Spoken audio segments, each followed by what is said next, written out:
আপনার নাম কি? আমার নাম মোহাম্মদ অলি রহমান দফাদার। আপনার বাসা কোথায়? লাহিনী ক্যানাল পাড়া। লাহিনী কেনাল পাড়া। জি। আপনারা এখানে যে মানববন্ধনটা করছেন কি জন্য? আমরা করছি এই জন্য আমাদের যা 1992 সাল থেকে একবার আমরা এখন উপজেলা গেটে পুষ্টি পোস্টারে লেখা আছে ভূমিহীন পরিবারদেরকে খাস জমি বন্দোবস্ত দেওয়া যাবে। আমরা গরিব মানুষ, আমি দফাদার, তখন বেতন পাতাম 700 টাকা মাসে। সেই সময় দেখলাম যে এই সুযোগে আমি এই যে বাড়িটা করি, বন্দোবস্ত পালি পরে আমার জীবনটা কাটাতে পারবো। আমি একবারে ধরুন 2019 সালে রিটায়ার করলাম, 7,000 টাকা বেতনে 5 সময় আমি রিটায়ার করলাম। কিন্তু আমি আজও পর্যন্ত এই 7,000, আমি যখন চাকরিতে 100 টাকা বেতন, তা আমি কী করি একটা জায়গা কিনে বাস করবো? অথচ সরকারের 40 বছর গোলামি করলাম, কিন্তু পালাম কি? আমার জীবনে তো কিছুই পালাম না। আমি পালাম কি? এই কষ্ট করিতে যদি একটু কুড়ি কাটা করে ছিলাম, এখন থেকে সে বাড়ি ঘর উচ্ছেদ করছে।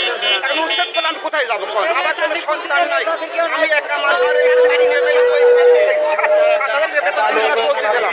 এখন তো সে চলার কায়দাও নাই, তাহলে আমার ভাড়ায় থাকারও কায়দা নাই, আমার চাকরি নাই, আমি কি করে চলবো এখন? আমরা চাই আমি যেভাবে কুড়ি ঘরে আমরা আসি, আমরা এইভাবে থেকে আমাদের পুনর্বাসন করার জন্য সরকার আমার দাবি এই জন্য। কারণ তা সেই উনি সরকার সেই সময় বলেছিলেন যে ভূমিহীন পরিবারদেরকে খাস জমি বন্দোবস্ত দেওয়া যাবে, কিন্তু আজও পর্যন্ত আমাদের বন্দোবস্ত দিই নাই। আপনাদের এই মানববন্ধন চলবে কত?